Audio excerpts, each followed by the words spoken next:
So as I'm recording this, I can feel the throat demons coming inside my mouth.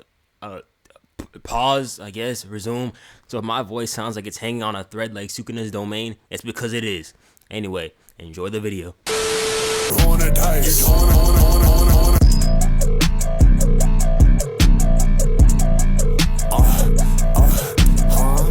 So this chapter starts off with Choso trying to teach Yuji how to use convergence. Here we find out that besides Kusakabe, Yuji also switched to Yuta, which I'm gonna assume is because he wanted to copy Sukuna's technique. Yuji tells him to teach him everything he knows about convergence. And this man Choso's response is to start doing this. He moving like those course sellers on Instagram, talking about a little bit of this and a little bit of that, while looking like he about to send a ball 450 feet dead center. He doesn't know shit, and you know you can't teach when you got Mr. I need my fingers to count to 5 telling you that you are bad at your job. But thankfully, Todoroshi is here to save the day. He says to think of convergence as bathing in hot water. When you do that, you feel the warmth of the water encompass your body. In that same way, he can use his blood to create an outline of his own body.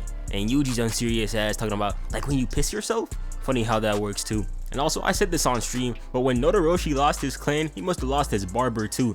Went from Timu Dread's ugly level 1 AI to Hall of Fame light skin legend. Dude got a nicer lineup than I do. Hikari must have got him bro straight. He says they don't make Yuji use things such as sponges, paper, and anything that can crumple into your hand easily so they can work on his technique. Got Choso catching strays, bro, telling him this is how you do it. And he wanna help so bad, asking him if he can teach Supernova. But Todoroshi says they don't have time for that, and he should just get the basics down. Got this man pouting. Then we cut back to the fight, and we see the explanation on Sukuna's flame technique. And this is a lot, so I'm gonna need y'all to peep game real quick. Sukuna can only use open, or furnace as it's called, after using cleave and dismantle on something. But despite the flame's insane power, they lack speed and have the range of a Shaq 3-pointer. To get rid of these constraints, Sukuna utilized a binding vow, which states that outside the domain, furnace cannot be used on multiple targets, which is why he hasn't used it already. This allows Sukuna to reduce everything in Malevolent Kitchen to dust and turn the particles that remained into explosive cursed energy, like his technique. And on top of that, Sukuna already altered the domain so that only living beings could enter the barrier, maintaining the output of the shrine but also sealing it at the same time. Y'all see where this is going? He about to nuke the whole function. Then we cut to the next page, and we see Sukuna's flame really had Urama hitting the "nah, we'd win" over here. And you can tell Urama is beating this dude Hikari's ass. Man is trying to go scar for scar with Maki while looking like he just survived World War II trench warfare. And meanwhile, Urami does not have a scratch on that beautiful face. And they were telling me he beats Maki. If this nigga somehow finds a way to lose to Urame, then we're taking away his black card. Gone. No more Jordans, no more listening to MJ, and no more saying the N-word. Sukuna lets that shit fly, and we see it immediately destroy everything, ensuring death of all living things within the domain. Really used his ultimate attack. Then we get the answer to the big question. Why was he not able to use this against Gojo? The reason why he wasn't able to was because he kept changing the conditions of his barrier. He couldn't unseal his flames because he kept reducing Malevolent Shrine's effective range. Then we see Yuji. He's still alive. Shocker. And we see Choso. He don't look too good. Yuji questions him on what he's doing, and we see him with his back against the barrier. Then we see him start to solidify. And Yuji's like, hey, you can't do this, man. But Choso just smiles and apologizes for being such a garbage teacher, because he tends to do things on instinct, and all Yuji can do is agree. And this is where we know this man is gone. Got him sitting in the imaginary chairs, and with a sad touch of 2 of them being empty, because the other ones are dead. Choso compliments Yuji on learning RCT faster than he did, and Yuji's like, nah, that's thanks to Sukuna. But Choso tells him not to be so humble. Alright, J.K. And that it's natural for a little brother to surpass his older... Man, hell nah, get the hell out. Yuji says that doesn't give him an excuse to go. But Choso says that he needs to apologize to Yuki. And I don't even blame him, because if I had to choose with living in eternity with Yuki or fighting some 1,000-year-old demoness entity, I'm going with Yuki, no questions asked. Choso says that he's sorry for leaving Yuji on his own. And Yuji's like, you worried about that? Saying that he was there when Yuji needed him the most. Then we get a small little flashback, and it turns out that they were having little Zoom calls in their capsules or something. And those 150 years were like days to Yuji. And yeah, that's pretty cool. Before he dies, Choso thanks Yuji for being his little brother, and Yuji says the same thing back, and then this dude disappears with the dust. What a shame. Let's all have a brief moment of silence for this unfortunate death. you want it, never stop.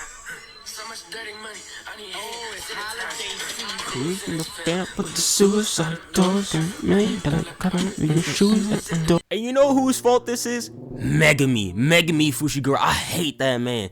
All that sea urchin head ass nigga had to do was lock in for one time in his godforsaken life, and the nigga sold the goddamn bag. He did it in the beginning of the story, and now he's doing it at the end. When will this fuckery end, bro? Just kill him. Get rid of him.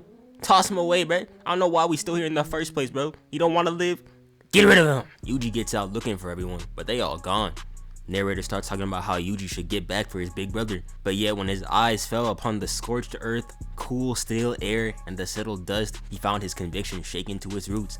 Damn, bro. Sukuna cooked them enough already, bro. Chill out. Speaking of which, this man's pull-up game is always 10 out of 10. Probably the coldest disabled man I have ever seen. Yuji sees him and wastes no time locking in.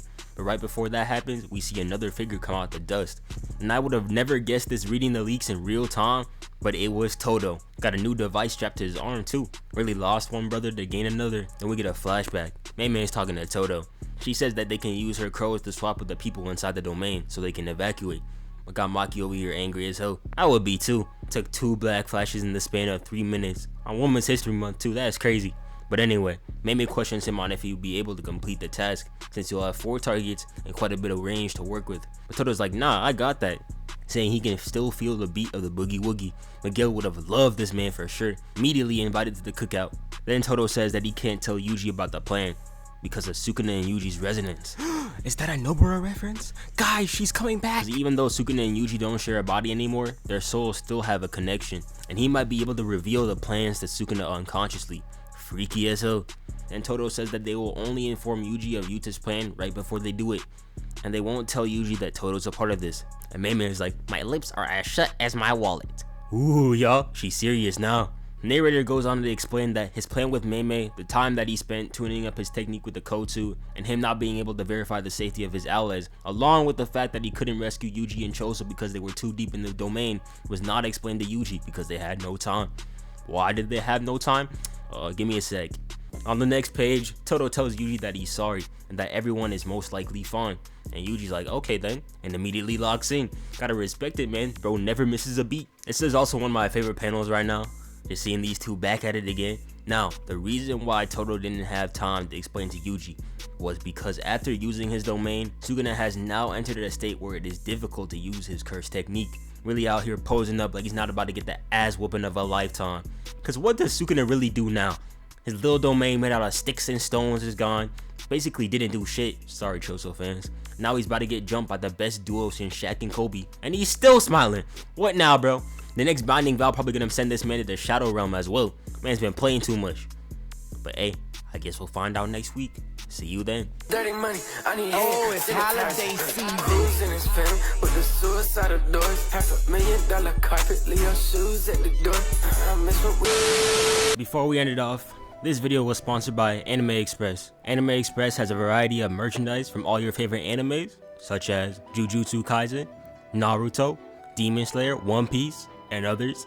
They got a variety of stuff and cool things, such as hoodies, t-shirts, necklaces, and this dope ass sword over here. Personally, my favorite is the Choso hoodie, cause as much as I be hating on bro, this shirt is tough as hell. And if you want 10% off, use my code NOAH10 at checkout. Link in the description. And yeah, thanks for watching.